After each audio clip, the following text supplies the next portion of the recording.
This is SP59. Herbert W. Armstrong meets Menachem Salvador. The production date is December 2nd, 1983. Ambassador Television Production, Media Services for the Worldwide Church of God. Copyright 1984. World violence is heating up. It has caused even President Reagan to wonder if we're not now approaching Armageddon and the end of this world. In fact, Armageddon has been very much in the public press within the last 6 months. Editors and writers are wondering if world conditions are not heading to Armageddon and the end of the world. Now, Bible prophecies tell us that Jerusalem and the Middle East are destined to be the center of world violence and world disturbances from now on until that battle of Armageddon and the end of this world and the second coming of Christ to start another and a new world, the world tomorrow. The World Tomorrow. The Worldwide Church of God presents Herbert W. Armstrong, internationally recognized ambassador for world peace, visiting prominent leaders around the globe, discussing the cause of world problems, and proclaiming the good news of the world tomorrow. Ladies and gentlemen, Herbert W. Armstrong. I think most of our listeners, viewers, know that I travel over the world, that I speak personally with many heads of governments in many nations all over the world. And some people have asked me, well, what do I talk about? Do I try to tell them about Jesus Christ? Do I try to get them to give their hearts to Christ and to be converted, to receive Christ? No, and even Jesus himself, when he was on earth, didn't ask people to receive him, and wouldn't they give their hearts to him? He talked to them about the things they were interested in, and I talked to heads of government about world conditions, about their concerns and worries, and about world peace and how it's going to come. I talk to them about the way to world peace. I tell them we're not going to have world peace of our own efforts. It's not going to come that way. But I do tell them about the second coming of Christ, and that God is going to send Jesus Christ to this earth to set up the kingdom of God. One nation ruling the entire world, all nations, and to bring us peace. We won't do it ourselves. God is going to have to do it to us. Now, in my most recent trip, I was visiting both Jordan and Jerusalem. And in Jerusalem, I had a private conversation with Menachem Salvador, the Speaker of the Knesset. Now, the Knesset, as I think most of you know, is their Congress, or their parliament, their lawmaking body. For the first time, so far as I know, they allowed a private television crew to take for television this conference between me and the Speaker of the Knesset.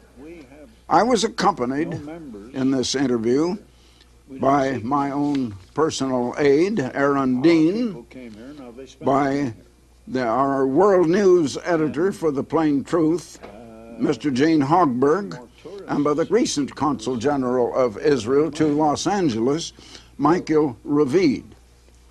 So now I want to show you that conversation just as it was televised by our own television crew. You know that we have some basic problems in the Israel economy, and then there are the conjunctural ones. Mm-hmm. The basic problems are that a country is spending 1/3 of its gross national product on defense, 1/3 to pay off debts.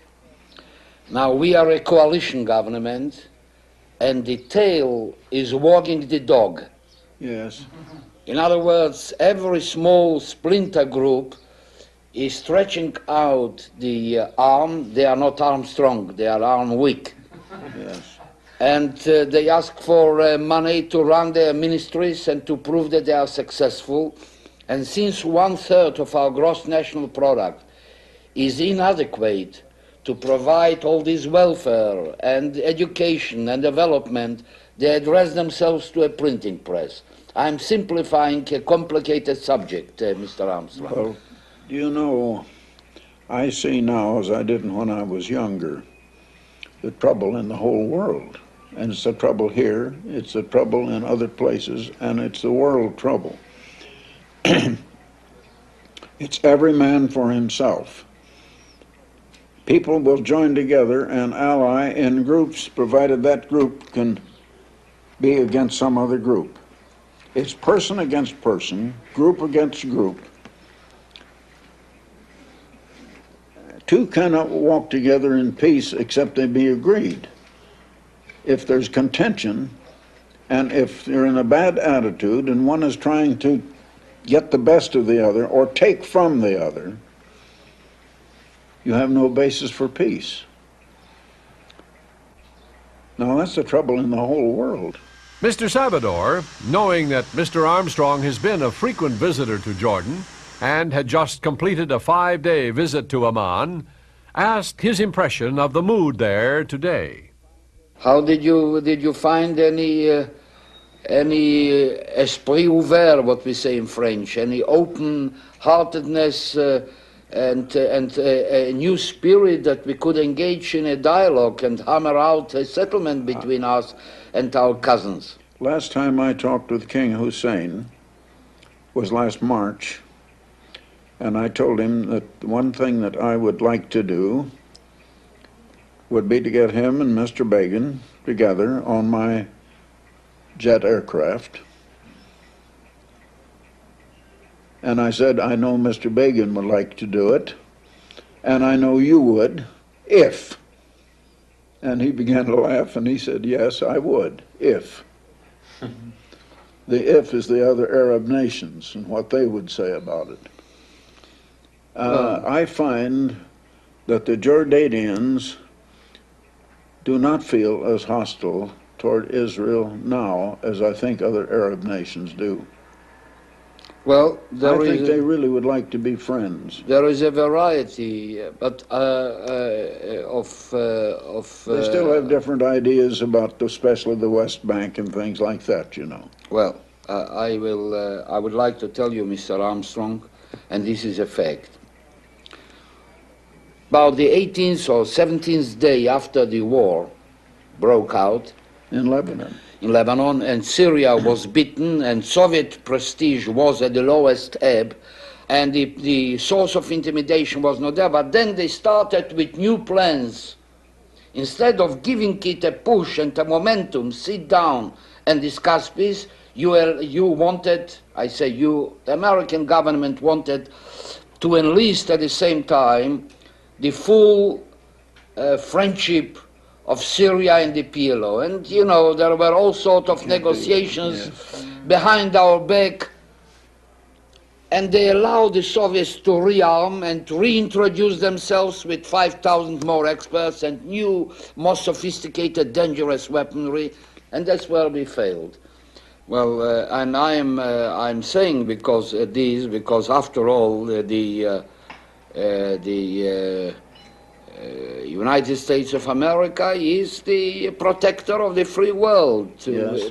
They are the protector of the free world. If God forbid they just wrap up and they disappear from this area and so on, I don't know. The United States wants to be a friend of Israel. They want to support Israel, but also our government at Washington wants to keep the friendship of the Arab nations. So well, this is legitimate. This is legitimate.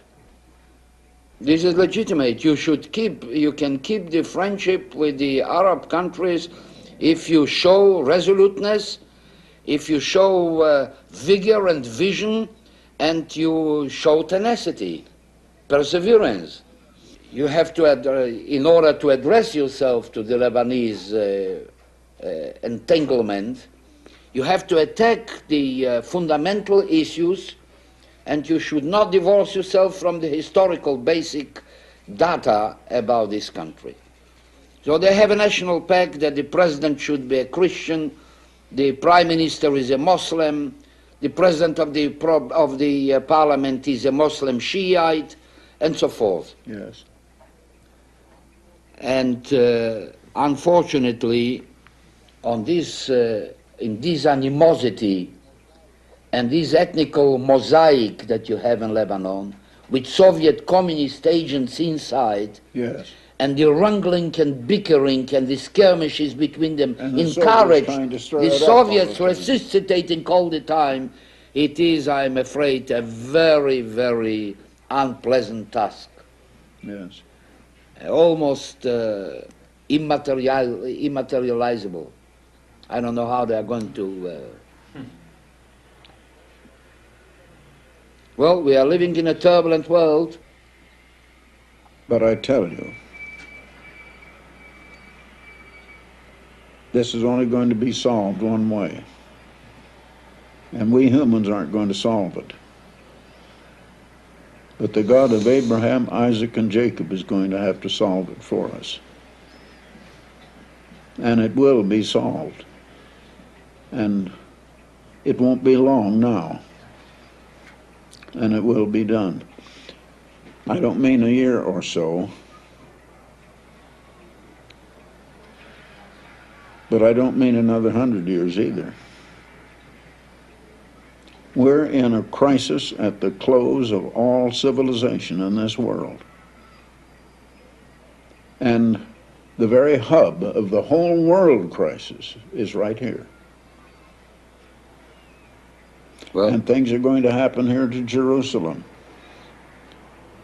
Now, one thing I can tell you, you're going to see big events take place in Europe very soon. I'm in touch personally with the men that are leading in a movement to unite Europe, reunite. well, in the Christian And times they it was can't united. understand why they're not making better progress right now. Franz Joseph Strauss, Otto von Habsburg are friends of mine, and they're working for a united Europe. And it's going to happen sooner than they realize. Mr. Habsburg came to Pasadena to see me about 2 months ago. And he was a little discouraged that they're not making faster progress. Something is going to happen to force a new united Europe that'll be a nation as strong and as powerful, if not maybe more so, than either the Soviet Union or the United States. Now, our people in the United States don't believe that. Nobody believes it. But biblical prophecy says it's going to happen. And mark my words, it will happen. And I'm not speaking just like a wild-eyed fanatic that doesn't know what he's talking about. Well, And it's going to affect Israel over here very seriously. It's going to affect the United States very seriously. well, the idea of a united Europe is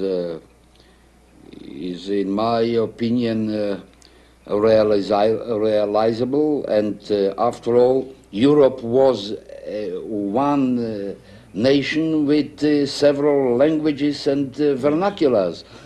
United by the even- Catholic Church. Yes. Prophecies, like the 2nd chapter of Daniel, the 7th chapter of Daniel, and a few other chapters in Daniel, the 14th chapter of Zechariah, tell us a lot, and that is not make-believe. Well, I wish I could have you when I'm arguing with the Orthodox and National Religious Party here, They wouldn't and to listen. know to have your background in the Bible. I can only tell I could you. I could resist all the pressures of the religious parties in this Knesset. But believe me, you'll find the Bible is true. Absolutely. And it's going to happen. Well, I wish it come true. People just can't understand and they can't believe. They don't believe what it says. If they believe what it says, we could have a better world. Well, we It's we not live just some visionary. we this is live practical. yes we live in a consumer society which deserted the tenets and values, basic values of our culture, of our civilization. This is a menace to the survival of the basic moral values of the Western world. It all gets back to a way of life. A way of life. There is a law, and law merely, now you're a lawmaking man, the Knesset is a lawmaking body. I spoke before the Constitutional Law Department of the University of California in their law school. And I was mentioning that law is merely the rules to regulate human conduct. It's a way of life. The law of God is love, which is outflowing regard and concern for the good and welfare of others as well as yourself, and equal to yourself. And we don't have that in this world. We have a law operating in this world, and that law is vanity. I love me, I don't care about you. Every man for himself, I want everything for me, but I'm going to disagree with you. It's competition instead of cooperation. Instead of cooperation and unity in the right attitude and spirit, we find people joining together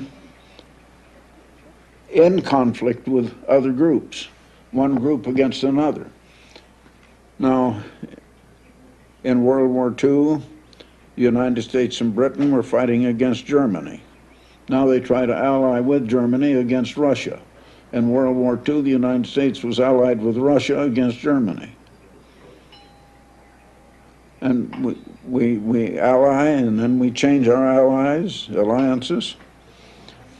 And we don't see it all gets back to a basic attitude of mind and way of living. Now, I see that God's way is wanting to help, wanting to share. Now, that's the way we do. We come to Israel. We don't ask anything of Israel. We're not trying to get anything here. You can't find a single friend of ours over here that'll tell you I've ever tried to get anything here. I come here to give. And you can check that all you want to, and you'll find that's true. And when people can get into that attitude, we'll begin to have world peace. Now, we're not going to have that until, the Bible also prophesies a Messiah is going to come. And it is going to happen, and we are going to have world peace. We're not going to have it man's way as long as man wants to organize as he's doing. This group against that group, this nation against that nation, this individual against that individual. It just can't be. You're right. As for us, we're not going to solve the world problems right now. And as for us, meaning the work that I'm doing, not the United States, we love Israel, we love the people of Israel, and we come here in peace to help, to give, to share. we know we're not going to bring peace now. My job is to proclaim the way of peace, not to accomplish peace, but to proclaim the way of the Almighty God, who's going to accomplish it and going to do it to us, whether we like it or whether we don't. He is going to compel people to have peace. Oh, and it's going to take force. It's going to take a force greater than human force. And in the meantime, we just try to have as much peace as we can. Now, I'm a friend of Arab people, a friend of the Israelis,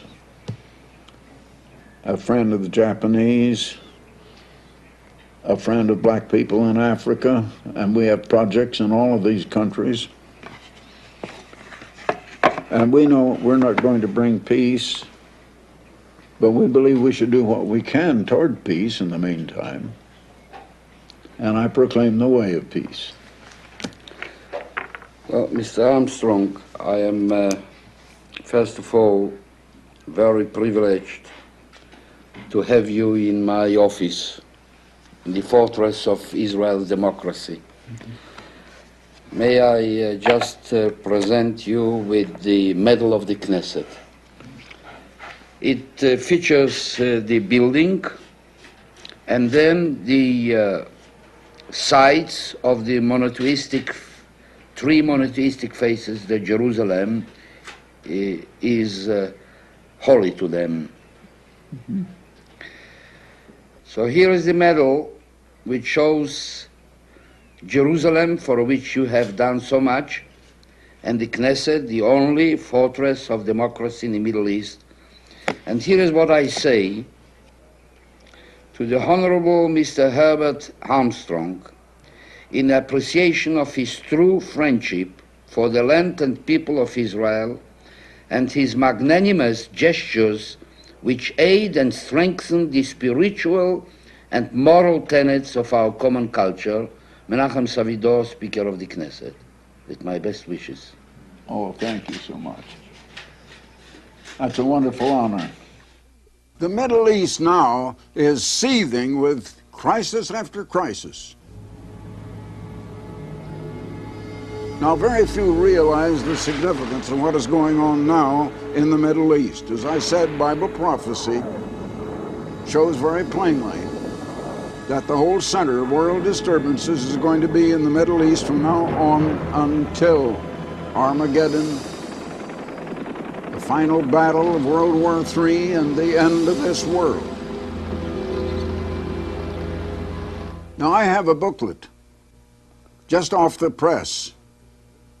It is a reprint of an article that appeared some little time ago in The Plain Truth, but it tells you about this whole Middle Eastern situation, and it's entitled The Middle East in Prophecy. What is happening in the Middle East? Why is it leading into the end of this world? Why is the Middle East so important? The things that are going on in Beirut and in Lebanon, continual strife and trouble. It's first one thing and then another. I'd like to send it to you, and there is no request for money. It's absolutely free, and we don't ask for any contributions. We don't beg for money on the air. I hope you've noticed that and the great difference. Now, at the same time, if you're not already a subscriber, we'll put you on the subscription list for a free year's subscription to The Plain Truth, the world's finest magazine and one of the world's largest circulated magazines in the world. Now, over 6 million copies every issue going out. Now, this most recent number is looking forward to 1984. Where in the world are we headed is on the front cover. Now, there's an article by me, Are People Lost Because of Adam's Sin? Many people are puzzled about that. Some people say, why should all the world be lost because of Adam's sin? Well, I think you'd like to read that. That's an editorial that I have written myself. Then there's an article here coming a Europe between East and the West. In other words, the Soviet Union now is interested in Europe uniting and withdrawing from the United States and being a wedge between Russia and the United States. And in a way that they don't realize, and very few realize, that very thing is prophesied and is going to happen. And the medieval Holy Roman Empire, as it was called, is going to be restored. Here's another article, Why the Passion for Pleasure. It seems that people are just in a passion for pleasure today. Here's another article, Children of Divorce. What happens to the children of divorced families? Then here's one, the Habsburg Empire, and it's going to be restored again. Now, the heir to that empire, Otto von Habsburg, recently flew from Europe over to Pasadena, California to have a conference with me. And our World News editor was present in the conferences that we had, and we've had another conference together with him in Europe on this most recent trip beside. You need to read that, what is going on in Europe and what is going to happen. Another one is A New Dark Age Coming. The Plain Truth is chock full of articles on world conditions, on world news, explaining world news, giving you the real cause and purpose of what is going on in the world, where it's leading, what's going to happen next, what does Bible prophecy say about it, and not only on news, but on personal and family living, and what life is all about, and things that you need to know. So, for that, and this booklet on the Middle East and what is going on in the Middle East today, and understanding that you need, you just send your request to me, Herbert W. Armstrong, Pasadena, California. Now that's Herbert W. Armstrong, Pasadena, California, 91123 is the zip code. But better yet, go to the telephone right now. Call now. It's a free call. You dial 800. That's a free call. Then 423-4444. That's 800, then 423-4444. Now from Alaska and Hawaii, you dial collect 213-304-6111. Now that's collect 213-304-6111. So until next time, Herbert W. Armstrong, goodbye, friends.